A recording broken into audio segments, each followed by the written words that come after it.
আসসালামু আলাইকুম। আজকে আমরা আমাদের ইন্ট্রোডাকশন টু আইপি কোর্সের সেকেন্ড লেকচার নিয়ে হাজির হয়ে গেছি। আজকে আমাদের টপিক হচ্ছে প্রোডাক্ট অ্যান্ড প্রোডাকশন সিস্টেম। তো প্রথমে আমরা একটু ডিসকাস করি শর্টে যে প্রোডাক্ট অ্যান্ড প্রোডাকশন সিস্টেমে আমরা কি কি নিয়ে আলোচনা করব। সো আমরা একটা ওভারভিউ দিব মোটামুটি যে প্রোডাক্ট অ্যান্ড প্রোডাকশন সিস্টেম আসলে কি জিনিস এবং এই দুইটার রিলেশন কি।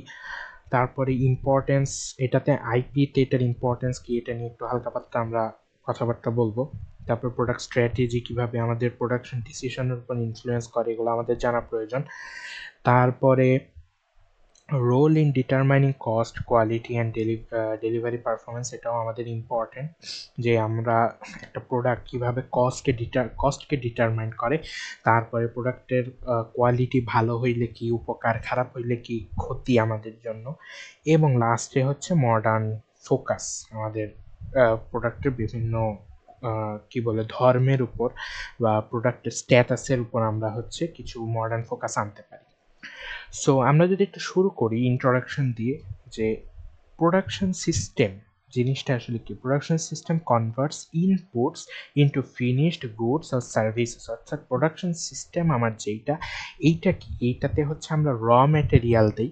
র মেটেরিয়ালটা কি করে, র মেটেরিয়ালটা আমার একটা প্রোডাক্টকে ফিনিশড গুডস, অর্থাৎ একটা র মেটেরিয়ালকে আমরা যখন ইনপুট দিই একটা মেশিনে, সেটা আমাকে একটা যোগ্য একদম পরিপক্ক একটা প্রোডাক্ট হিসাবে কি দেয়, একটা আউটপুট দেয়।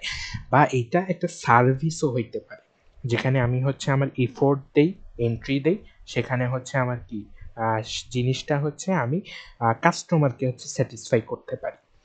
So product satisfy customers needs, tangible or intangible. অর্থাৎ প্রোডাক্ট অ্যাকচুয়ালি কি করে, প্রোডাক্ট অ্যাকচুয়ালি আমার কাস্টমারের নিডকে ফুলফিল করে, কাস্টমারের চাহিদাকে পূরণ করে। এখন এইখানে প্রোডাক্ট আমরা কিন্তু জাস্ট আমরা যে বাহ্যিকভাবে দেখি যে হয়তো ফোন একটা প্রোডাক্ট, ক্যালকুলেটর একটা প্রোডাক্ট, এগুলা একটা প্রোডাক্ট, ঠিক আছে, but product is not always visible.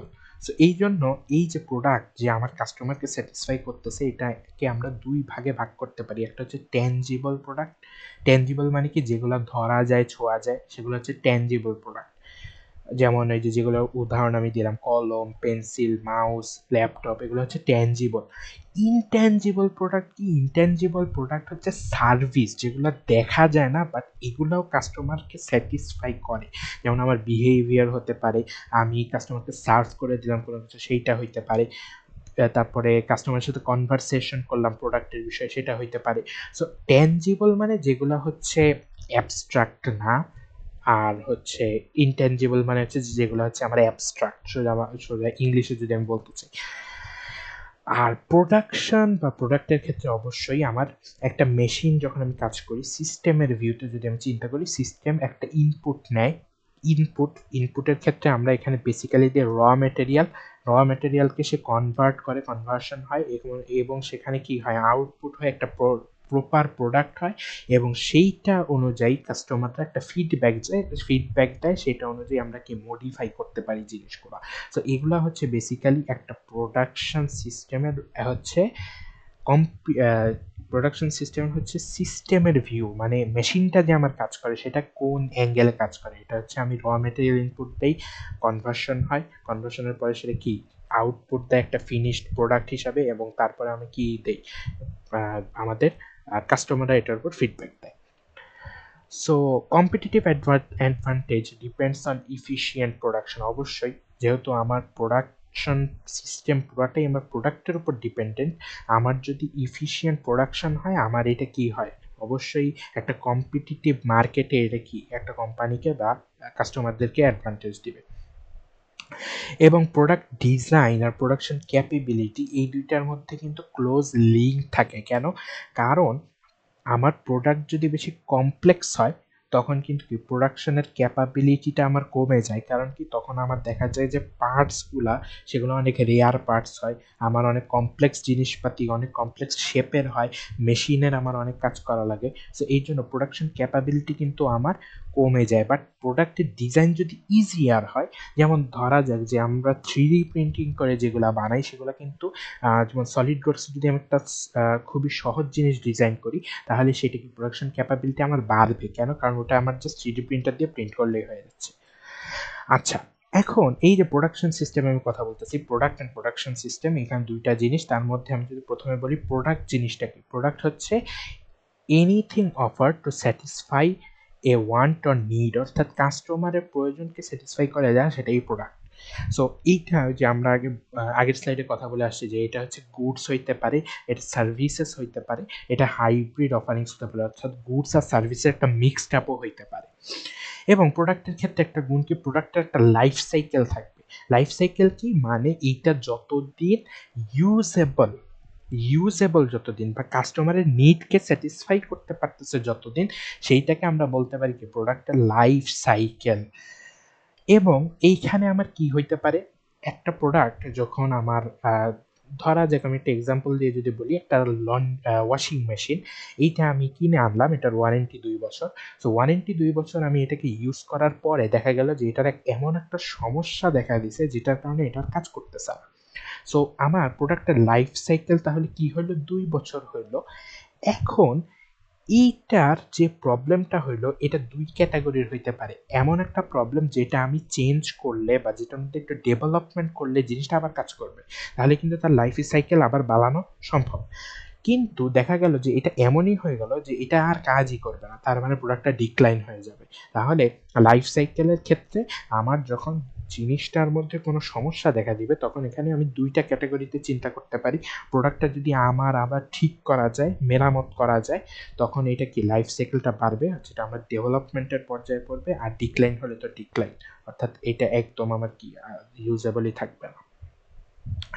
প্রোডাক্টের কিছু অ্যাট্রিবিউটস থাকা লাগবে, যেমন ফাংশনালিটি থাকা লাগবে, প্রোডাক্টের কাজ করতে পারার অ্যাবিলিটি থাকতে হবে, কোয়ালিটি থাকা লাগবে, মানসম্মত হইতে হবে প্রোডাক্ট, রিলায়েবিলিটি অর্থাৎ কাস্টমারের বিলিফ বা কাস্টমারের বিশ্বাস থাকবে প্রোডাক্টের উপর যে না এটা কাজ করতে পারে। আর কস্ট, প্রোডাক্ট কিনতে আমার কি লাগবে, কিছু অর্থ ব্যয় করা লাগবে, কস্ট থাকবে। Value to customer, not just physical features is critical, অর্থাৎ কাস্টমার যদি প্রোডাক্ট পছন্দ করে তাহলে সেটাই আমার কি একটা প্রোডাক্টের সার্থকতা। কাস্টমারের নিড যদি ফুলফিল না করে, কাস্টমারের কাছে যদি এটা রিলায়েবল না হয়, তাহলে কিন্তু প্রোডাক্ট অ্যাকচুয়ালি প্রোডাক্ট না, প্রোডাক্ট দিয়ে কোনো লাভ আমার আসবে না। এখন আমরা আসি টাইপস অফ প্রোডাক্ট, প্রোডাক্টের কিছু টাইপ। সো প্রথমে আমরা যদি বলি কনজিউমার প্রোডাক্ট, অর্থাৎ কি for and user, fast moving consumer goods, অর্থাৎ আমরা নিত্য প্রয়োজনীয় যেসব জিনিসপাতি কিনি সেগুলো হচ্ছে কনজিউমার প্রোডাক্ট। ইন্ডাস্ট্রিয়াল প্রোডাক্ট আমরা জানি যে ইনপুট হিসাবে কাজ করে, যেমন র মেটেরিয়াল, এটা হচ্ছে প্রোডাকশনের ক্ষেত্রে কাজ করে। Durable goods, long life time থাকে, মেশিন এবং গাড়ি, এগুলো হচ্ছে কি আমরা একটু কমপ্লেক্সভাবে আমরা তৈরি করি, ঠিক আছে, কিন্তু জিনিসগুলো ডিউরেবল, লং টাইম হচ্ছে এগুলোর কি থাকে, লাইফ টাইম থাকে। নন ডিউরেবল, শর্ট লাইফ টাইম থাকে, যেমন খাবার, তারপরে ফুয়েল, এগুলা। আর সার্ভিসেস যেগুলো আমরা আগেই বলছি ইনট্যাঞ্জিবল, এগুলো কি এডুকেশন হইতে পারে, ফিনান্স হইতে পারে, হেলথ কেয়ার হইতে পারে। তো এগুলো হচ্ছে আমার কি টাইপ অফ প্রোডাক্টস। সামনে যদি আমরা আসি, প্রোডাক্ট নিয়ে আমরা এতক্ষণ কথাবার্তা বলছি, এবার যদি আমরা আসি প্রোডাকশন সিস্টেম নিয়ে কিছু কথাবার্তা বলতে, যে প্রোডাকশন সিস্টেম হচ্ছে আমার কি organises resources to produce outputs, অর্থাৎ কি প্রোডাকশন সিস্টেম হচ্ছে রিসোর্সগুলোকে আমার অর্গানাইজ করে, সাজায়, এবং সাজায় আমার কি দেয়, একটা প্রপার আউটপুট দেয়। অর্থাৎ আমি ধরা গেল যে একটা মেশিনে আমি গাড়ি উৎপাদন করব বা গাড়ি বানাবো, তাহলে গাড়ি বানাইতে হলে আমার কি করা লাগবে, গাড়ি বানাইতে হলে আমার কি র মেটেরিয়াল দেওয়া লাগবে না, এটার মধ্যে যেমন গাড়ির হ্যান্ডেল বানানোর জন্য কি দেব আমরা, যেসব জিনিসপাতি দরকার, গ্লাস দরকার। তো এই সব কিছু আমরা যখন দেই তখন মেশিনটা কি করে, মেশিনটা কোনটা কোন জায়গায় বসবে সেইটাকে একটা ছক এঁকে কি করে মেশিনটা ওই অনুযায়ী কাজ করে। তো এই যে আমার প্রোডাক্টটাকে আমি র মেটেরিয়াল ইনপুট দেওয়া থেকে শুরু করে একদম শেষ পর্যন্ত যতক্ষণ না এটা উৎপাদন হবে, এই পুরা সিস্টেম যেটা, এটাকে আমরা বলতেছি প্রোডাকশন সিস্টেম। এবং এই প্রোডাকশন সিস্টেম অ্যাকচুয়ালি কি transform materials, labour and information into products. অর্থাৎ এখানে কি আমার ম্যাটেরিয়াল ট্রান্সফর্ম হয়, এবং এখানে শুধু যে মেশিন কাজ করে তা না, এখানে মানুষজনও কাজ করে। তাইলে কি হয়, লেবারও কি করে আমার প্রোডাকশন সিস্টেমের সাথে জড়িত। এবং ইনফরমেশন কি, আমরা ওই যে কোডিং করে দিই অনেক সময় মেশিনকে। সো এই কোডিংটা আমার কি ইনফরমেশন, আমি মেশিনকে ইনফরমেশন দিচ্ছি যে তুমি এভাবে এভাবে কাজ করো, তাহলে জিনিসটা কি আমার সম্পূর্ণভাবে একটা প্রোডাক্টের রূপ দেয়। Guided by policy, schedules and quality control, আমরা জানি পলিসি থাকে এবং মেশিনে আমরা শিডিউল করি যে কোনটার পরে কোন কাজ হবে। এবং কোয়ালিটি কন্ট্রোল অর্থাৎ আমার যে প্রোডাকশনটা হচ্ছে সেটা কোয়ালিটিফুল প্রোডাকশন কিনা সেইটার ক্ষেত্রে আমরা নজর রাখি। Physical process and managerial process দুইটাই আমার কাজ করে। প্রোডাক্টও থাকে এবং কিছু মানুষকে ম্যানেজও করতে হয়, কিছু লেবারও আমার কি মানুষের কায়িক শ্রমও খরচ করতে হয়। সো প্রোডাকশন সিস্টেমের আমার অবজেক্টিভ যদি আমি বলি যে deliver required quality at minimum cost and lead time, অর্থাৎ আমার সময় কমাইতে হবে, খরচ কমাইতে হবে, কিন্তু সর্বোচ্চটা আমার কি, সর্বোচ্চ কোয়ালিটির প্রোডাক্ট আমাকে বের করে নিয়ে আসতে হবে। Components of a production system. So এখানে আমরা কথা বলবো যে প্রোডাকশন সিস্টেমে আমাদের কি কি কম্পোনেন্ট আছে, মানে কি কি স্টেপ আমরা বলতে পারি যে প্রোডাকশন সিস্টেমে লাগে। সো ইনপুট সাবসিস্টেম, এখানে কি র মেটেরিয়াল, লেবার, এনার্জি, ইনফরমেশন। আমার প্রোডাকশন সিস্টেমের প্রথম কাজটাই হচ্ছে আমাকে ইনপুট দিতে হবে। ইনপুট সিস্টেম না থাকলে আমার কোনো কাজই হবে না। তারপরে কি কনভার্সন সাবসিস্টেম, ইনপুট দিলাম, এখন ওই র মেটেরিয়াল কাঁচামাল যেটা, ওই কাঁচামালকে কাঁচামালের জায়গায় রাখলে তো আর প্রোডাক্ট হবে না। তো ওইটাকে আমাকে শিফট করে কি করতে হবে, সেটাকে কনভার্সন সাবসিস্টেমে নিয়ে যেতে হবে। তাহলে মেশিন এখানে কাজ করে, টুল কাজ করে, প্রসেস, ম্যানুফ্যাকচারিং প্রসেস যেগুলো আছে সেগুলো কাজ করে, অপারেশনগুলো হয়। আউটপুট সাবসিস্টেম, এখন প্রোডাক্ট আমি কাঁচামাল দিলাম, সেটাকে কনভার্ট করলে এখন সেটাকে বের করে নিয়ে আসতে হবে না মেশিন থেকে একটা ফিনিশ গুডস হিসাবে, তাহলে সেইটা আমার কি আউটপুট সাবসিস্টেম। ফিনিশ গুড কাজ করে এখানে সার্ভিস, প্যাকেজিং, এগুলো হচ্ছে আমার আউটপুট সাবসিস্টেম। কন্ট্রোল সাবসিস্টেম কি, প্ল্যানিং, শিডিউলিং, ইন্সপেকশন, ফিডব্যাক। এখন আমি একটা প্রোডাক্ট তৈরি করলাম, এখন প্রোডাক্টটা কি ঠিক হয়েছে, প্রোডাক্টের মধ্যে কি কোনো ডিফেক্ট আছে, এগুলো আমার একজনকে চেক দেওয়া লাগবে না। এই চেক দেওয়ার সিস্টেমটাকে আমরা বলি কন্ট্রোল সাবসিস্টেম, যেখানে আমরা প্ল্যানিং করি যে কিভাবে আমরা জিনিসগুলোকে চেক করব, শিডিউলিং করি কোন মেশিনের পর কোন মেশিন কাজ করবে, ইন্সপেকশন করি, চেক করি যে কোনো প্রোডাক্টের মধ্যে ডিফেক্ট আছে কিনা, এবং সেটা অনুযায়ী ফিডব্যাক দিই যে প্রোডাক্টটা আমার বাজারে ছাড়তে পারবো আমি নাকি ছাড়তে পারবো না। এবং এখানে কিছু সাপোর্টিং ফাংশন থেকে মেইনটেনেন্স করা লাগে, প্রকিউরমেন্ট করা লাগে, এবং লজিস্টিক্স আমার খাটানো লাগে। প্রোডাকশন সিস্টেমের টাইপ। সো এখানে আমরা মোটামুটি 5 ধরনের টাইপ দেখতেছি। একটা হচ্ছে জব প্রোডাকশন, যেটা হচ্ছে highly customized one of products, অর্থাৎ কি আমার এখানে অনেক কাস্টমাইজড জিনিস পেয়ে থাকি, যেগুলো আমরা কমপ্লেক্স প্রোডাকশন হয় সেগুলোকে আমরা কি জব প্রোডাকশন বলে থাকি। ব্যাচ প্রোডাকশন, একই জিনিস যখন আমার গ্রুপ ওয়াইজ বা একসাথে অনেকগুলা যখন আমি কি করি প্রোডাকশন করি, যেমন শার্ট, টি শার্ট, কিংবা আমি যেমন বলতে পারি যে আমরা হচ্ছে যখন শার্টের ক্ষেত্রে মানে টেক্সটাইলের ক্ষেত্রে আমরা যত প্রোডাক্ট মোটামুটি করি, এগুলো সব হচ্ছে ব্যাচ প্রোডাকশন। মানে একই জাতীয় জিনিস আমি অনেকগুলা, যেমন আরং কি করে, পাঞ্জাবি বিক্রি করে, এখন তাদেরকে একই ডিজাইনের পাঞ্জাবি অনেকগুলো থাকে না। সো এইটা কি আমার একটা group of similar products. So এটা কি আমার ব্যাচ প্রোডাকশন। মাস প্রোডাকশন কি large volume of standardise product. যেমন আমি যদি বলি যে কোক আমার কি হয় যে মেশিনে দিয়ে দিই, অনেক মানে একের পর এক ওরা কি করতে থাকে, একসাথে অনেক কোক মেশিনের মাধ্যমে ওরা কি করে বানায়, বাজারে ছাড়ে। সো এটা কি আমার ম্যাস প্রোডাকশন, মানে মেশিনের মাধ্যমে একসাথে অনেক স্ট্যান্ডার্ডাইজ প্রোডাক্ট আমার কি হয়, তৈরি হয়। কন্টিনিউয়াস প্রোডাকশন কি, কন্টিনিউয়াস প্রোডাকশন হচ্ছে যেটা আমার সব সময় কি হয়, উৎপন্ন হয় 24/7, এটা কি অয়েল বা কেমিক্যাল যেগুলো। প্রজেক্ট প্রোডাকশন কি, ইউনিক লার্জ স্কেল, যে বিল্ডিং, শিপস, ব্রিজ, এগুলো কি আমার একটা প্রজেক্ট, ইঞ্জিনিয়াররা কাজ করে, এটার আগে কিছু প্ল্যান করা দরকার হয়, এগুলো হচ্ছে আমার কি প্রজেক্ট প্রোডাকশন। এখন এখানে আমার কি কিছু তুলনা আছে, যেমন mass production, batch production and continuous production. Mass কি ভেরি হাই ভলিউম হয়, যেটা আমি আগেই বলছি, লো ইউনিট কস্ট আর লো ফ্লেক্সিবিলিটি, অর্থাৎ এখানে আমার ফ্লেক্সিবিলিটি থাকে না, আমি মেশিনকে কমান্ড দিয়ে দিই, মেশিন একসাথে অনেকগুলো প্রোডাক্ট কি করে উৎপন্ন করে, এখানে আমার ফ্লেক্সিবিলিটি কম। ব্যাচে আমার কি হয়, মিডিয়াম ভলিউম, ম্যাসের চাইতে ব্যাচে আমার কম ভলিউমে উৎপন্ন হয়, মিডিয়াম ফ্লেক্সিবিলিটি। আমি এখানে কি করতে পারি, আমার যদি মনে হয় যে প্রোডাক্টে আমার কিছু চেঞ্জ আনা উচিত, আমি একটু পজ নিয়ে হয়তো ডিজাইনে চেঞ্জ করে আবার এটাকে রিজিউম করতে পারি, সুইটেবল ভ্যারাইটি আমার হতে পারে। কন্টিনিউয়াস কি, কন্টিনিউয়াসের মধ্যে কোনো ইন্টারাপশন হয় না, এটা চলতেই থাকে 24/7, হাই অটোমেশন, পুরাটাই আমার অটোমেশনের উপর ডিপেন্ডেন্ট, আর ক্যাপিটাল ইন্টেন্সিভ, আমার খরচও অনেক হয়। Trade offs, flexibility versus efficiency versus cost of change over. যেমন কি আমি যদি বলি ফ্লেক্সিবিলিটি আমার কোনটায় বেশি, ব্যাচ প্রোডাকশন যেটা, সেখানে আমার ফ্লেক্সিবিলিটি বেশি। এবং ইফিসিয়েন্সি কোনটায় বেশি, ইফিসিয়েন্সি আমার বেশি হচ্ছে, আমি যদি বলি ইফিসিয়েন্সি আমার বেশি কিন্তু ব্যাচ প্রোডাকশনে। কেন কি, ব্যাচ প্রোডাকশনে আমি কি, আমি চাইলে পজ দিতে পারি। তারপরে কস্ট, কস্ট আমার কোনটায়, কস্ট হচ্ছে আমার বেশি হচ্ছে ম্যাসে, কারণ কি ওখানে আমি একটা সিস্টেম করে দিই, ওখানে কোনো চেঞ্জ হয় না, ওটা জাস্ট উৎপাদন করতেই থাকে।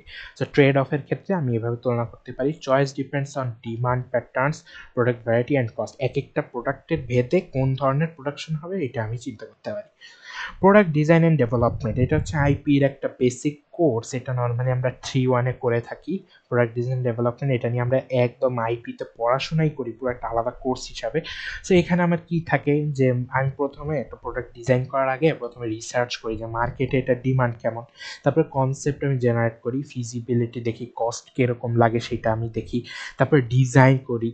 ডিজাইনের ক্ষেত্রে আমরা এখানে বিভিন্ন জিনিস ইউজ করতে পারি, আমরা এখানে সলিড ওয়ার্কস, ক্যাটিয়া, অটোক্যাড এগুলোতে আমরা ডিজাইন করতে পারি, আমরা ম্যানুয়াল ড্রয়িংয়ে ডিজাইন করতে পারি, তারপরে প্রোটোটাইপিং করতে পারি, র্যাপিড প্রোটোটাইপিং যেখানে আমরা 3D প্রিন্টিং করি, টেস্টিং, ভ্যালিডেশন এগুলো যাচাই করি, এবং ডিজাইনের ইটারেশন করি। মানে ডিজাইনের ইটারেশন মানে একই ডিজাইন এটাকে মডিফাই করে বারবার ওই সেম ডিজাইন থেকে প্রোডাক্টকে উৎপাদন করা, এবং এই অনুযায়ী আমরা কি প্রোডাক্টের লঞ্চ প্ল্যানিং করি, র্যাম্প আপ করে ফেলি, এবং লাস্টে কি কন্টিনিউয়াস ইমপ্রুভমেন্ট আমরা করতে পারি প্রোডাক্টে।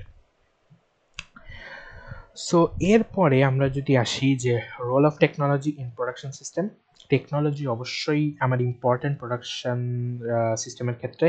আমরা অটোমেশন ইউজ করে কি করি, যে ব্যাচ বা মাস প্রোডাকশনের ক্ষেত্রে আমরা অটোমেশন ইউজ করি, পিএলসি, তারপরে হচ্ছে রোবটস আমরা কাজ করি, তারপরে আইটি সিস্টেম, এটা অবশ্যই ইম্পর্টেন্ট প্ল্যানিং অ্যান্ড ট্রেসেবিলিটির জন্য।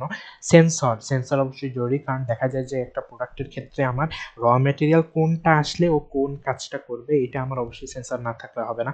আইওটি, ইন্টারনেট অফ থিংস, এটাও আমার লাগে রিয়েল টাইম মনিটরিংয়ের জন্য। তারপরে এআই অ্যানালাইটিক্স, অপটিমাইজ শিডিউলিং, এটাও আমার লাগে সাপ্লাই চেইন ম্যানেজমেন্টের ক্ষেত্রে।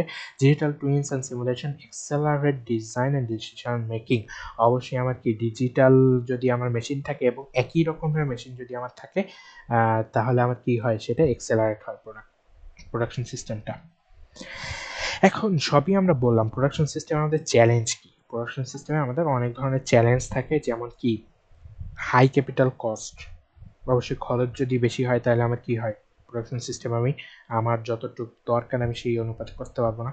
স্কিলড লেবার লাগবে, upskilling requirement, need to balance flexibility with economic scale, কস্টের সাথে আমার ফ্লেক্সিবিলিটি কতটুকু এটা আমার ডিপেন্ড করে। Environmental sustainability and regulatory compliance pressures, অর্থাৎ প্রোডাক্ট আমি উৎপাদন করব, এটা পরিবেশের জন্য কতটুকু ক্ষতিকর এটাও আমার দেখার বিষয়। Supply chain vulnerability and globalization risk, প্রোডাক্টটা বাজারে চলবে কিনা এবং কোন পার্টের পর কোন পার্ট হবে এটা যদি আমি সঠিকভাবে মেনটেন না করতে পারি তাহলে প্রোডাক্ট আমার বাজারে টিকবে না। কনক্লুশন, আর লাস্টে আমরা একটু যদি বলি যে প্রোডাকশন অ্যালাইনমেন্ট ইজ কি টু কম্পিটিটিভনেস। প্রোডাক্ট এবং প্রোডাকশন সিস্টেম দুইটা আমার কি থাকতে হবে, অ্যালাইনমেন্ট থাকতে হবে, দুটার মধ্যে সমন্বয় থাকতে হবে, নাহলে আমার প্রোডাক্ট কি হবে না, প্রোডাক্ট আমি বাজারে ছাড়তে পারবো না। Continuous improvement and innovation, sustain growth, এটা অবশ্যই আমাদের দরকার, যে প্রোডাক্ট একই ধরনের প্রোডাক্ট আমি বারবার বানাই গেলাম, ইমপ্রুভ করলাম না, আমরা পার্সোনাল ফিডব্যাক নিলাম না, তাহলে কিন্তু প্রোডাক্ট কি হবে না, প্রোডাক্টের উন্নতি আমরা সাধন করতে পারবো না, ইনোভেশন আসবে না। প্রোডাক্টের সাস্টেইনেবিলিটি থাকতে হবে, সার্কুলার ইকোনমি আর emerging drivers, engineers must focus on cost, quality, lead time and flexibility. চারটা জিনিসের উপর ইঞ্জিনিয়াররা কাজ করবে। কস্ট কেমন সেটা দেখবে, কোয়ালিটি কেমন সেটা দেখবে, লিড টাইম আমার টাইম যতটা কমানো যায়, ফ্লেক্সিবিলিটি যতটা বাড়ানো যায়, এবং আমার কাস্টমারের কাছ থেকে ডাটা নিতে হবে এবং কাস্টমারের ফিডব্যাকটা নিয়ে প্রোডাক্টের মধ্যে আমাদের কি করতে হবে, উন্নতি সাধন করতে হবে। সো এটাই ছিল আমাদের lecture 2 of product and production system. Next লেকচারে আমরা ইনশাল্লাহ ওয়ার্ক স্টাডি নিয়ে কথা বলবো।